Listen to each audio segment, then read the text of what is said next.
Hi there, I hope you are well. Today I want to talk about pursuing creative projects and the slow life on the side of day job. Of course, many of us are doing that. We have a full-time job and then we try to do our creative projects and also live a slow life on the side of that. And it comes with a couple of specific challenges that I thought we would talk about today, and I will also want to give you a couple of tips because I've been pursuing my creative business and creative projects for many years on the side of job, so that is something I have great practice in. So yeah, let's get started.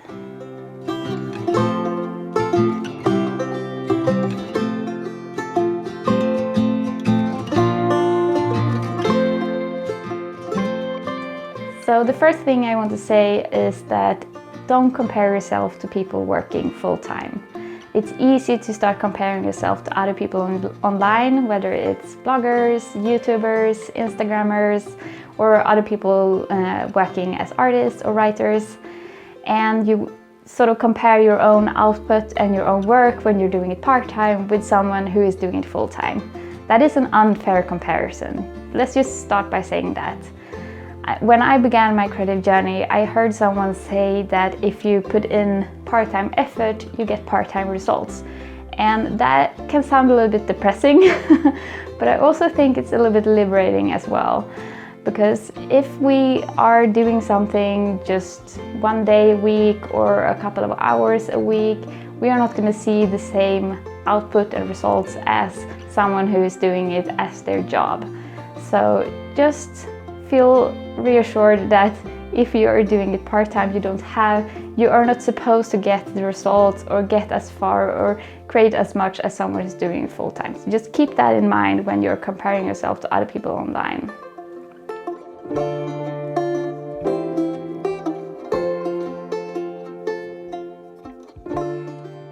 I have been doing creative projects on the side of day job for over 5 years now. So it's just the last 6 months that I have started having my Fridays off my day job to work on my creative business.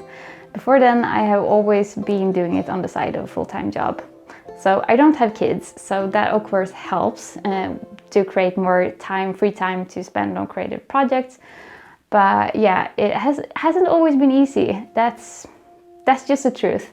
It's not always easy to balance things, and I found slow living as a way to try to find balance and to not just use my weekends for creative work and never rest.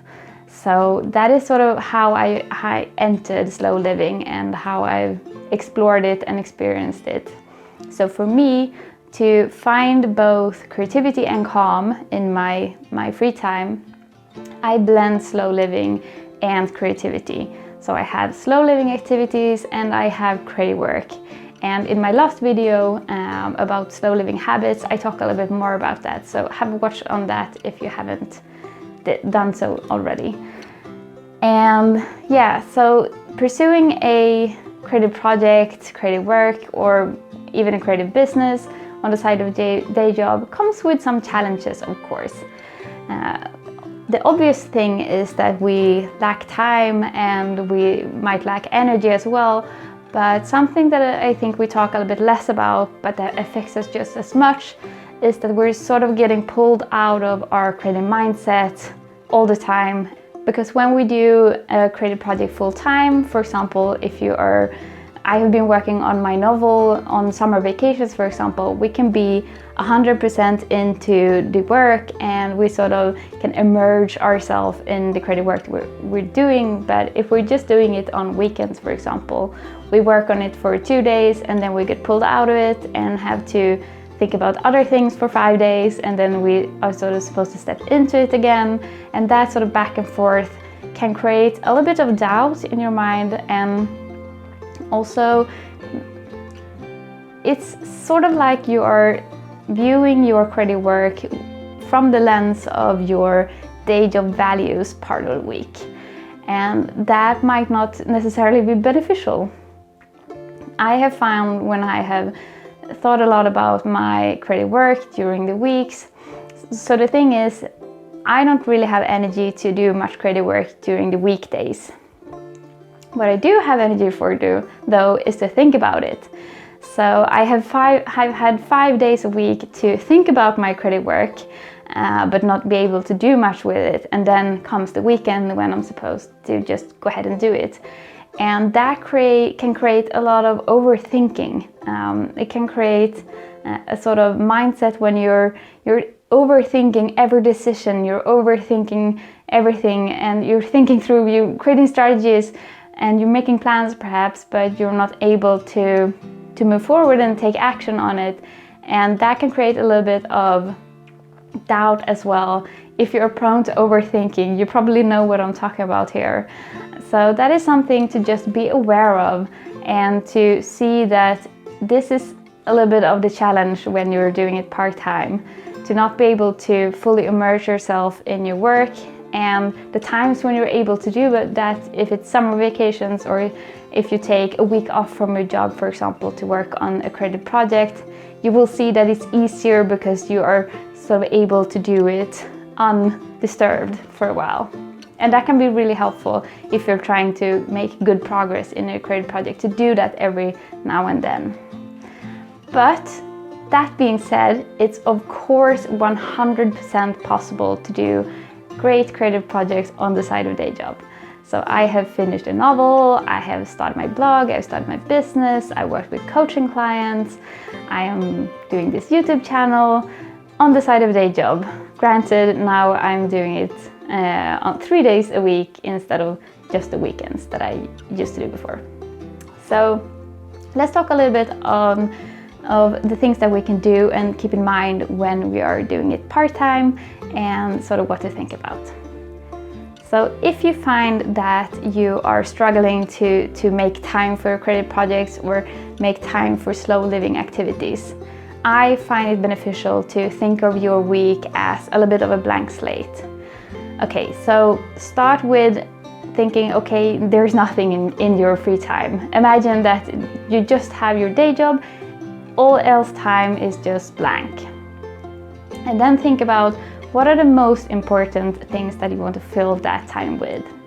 And maybe part of that is slow living and creative projects, and maybe it's also to spend time with friends and family, for example.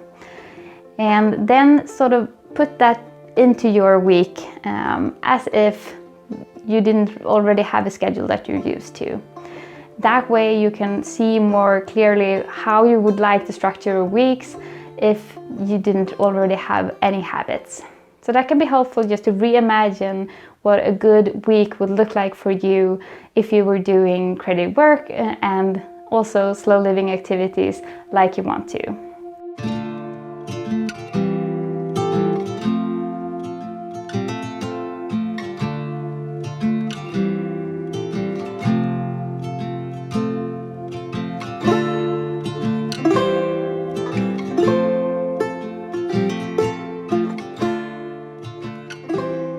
So with creative projects and creative work especially, I think it's really important to prioritize. So if you are like me, then creative work can make you very inspired. We can have a lot of ideas, a lot of things we want to do. But when we're doing it on the part of day job, we have limited time and we have limited energy, which means we have to be really clear about what is most important, what is going to have the most effect on whatever it is you want to do, want to achieve, and focus mostly on that and do that first, so to speak. So, for example, if you are just doing it for the fun of it, then of course the priority is to do the work that really lights you up, that is really important to you. If you are, for example, building up a blog, then there are a couple of things that are going to be more important than other things. For example, writing the blog posts. That is going to be a very core thing to do. And it might also be to try to drive a little bit of traffic to your blog, be it through Instagram or maybe Pinterest. So be really clear about what are the things that are most important to get to goals that you have in your creative work. Your priorities can then, of course, change over time, and I think it's good that they change over time. I always recommend, especially if you have many different things going on, to try to have focus areas. So for example, if you again are blogging, then maybe you focus for a while on trying to drive more traffic to the blog. Maybe you are for another period of time really trying to hone your writing. So you don't try to do everything at once, because that's going to be very overwhelming if you're just doing it a couple of days a week, or just a day a week, or a couple of hours a week.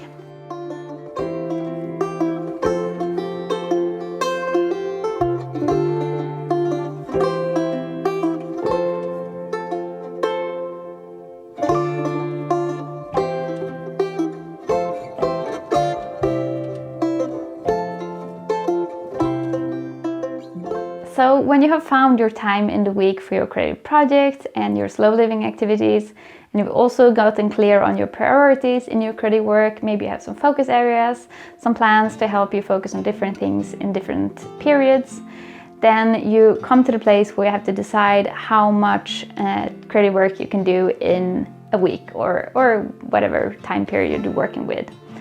So sometimes it's easy to fall into the place where you want to do more than you're really able to do. And I think that's especially common with us who are doing it part-time. So try, instead of planning from that place, to plan from a very realistic standpoint. Because there are going to be some weeks when you're super inspired, you're super energized, you're able to do quite a bit in that week. But there are also going to be some weeks when you're really tired, maybe it's been a stressful week at work, maybe there's other things going on, maybe you have a cold. And those weeks you're maybe not going to be able to do anything at all. So try to find a place between those two levels of output that you're able to do, or work that you're able to do, and try to find a middle ground that you plan for. And then be flexible, because especially when we're doing creative work on the side of a day job, things are gonna come in the way of your creative projects, even if you try to sort of protect that time. And like I said, the energy levels are gonna go up and down. So be flexible, try to protect your time for your creative projects and your slow living activities, but also be flexible with your plan and just replan and change your plan as you go if you need to. So that is all I had to share about pursuing a slow and creative life on the side of a day job. Sometimes it's challenging, of course, sometimes it's frustrating. I know it can be when you really want to do creative work, but you just don't have the time and energy for it as you would like. And also, I know that some people feel like they should want to do the creative work full-time. If you have a creative business, you should want to take it full-time. And I just for the record want to say that it's completely okay to want whatever you want. You can love your day job and love doing creative projects and just find your own mix and balance in it. And it's all okay. It's all just find your way of doing this, and it's gonna be perfect for you. So yeah, hope you enjoy this video. Give it a little like if you do. If you are new here, hello and welcome. You can subscribe down below, and I will see you in the next video. Bye!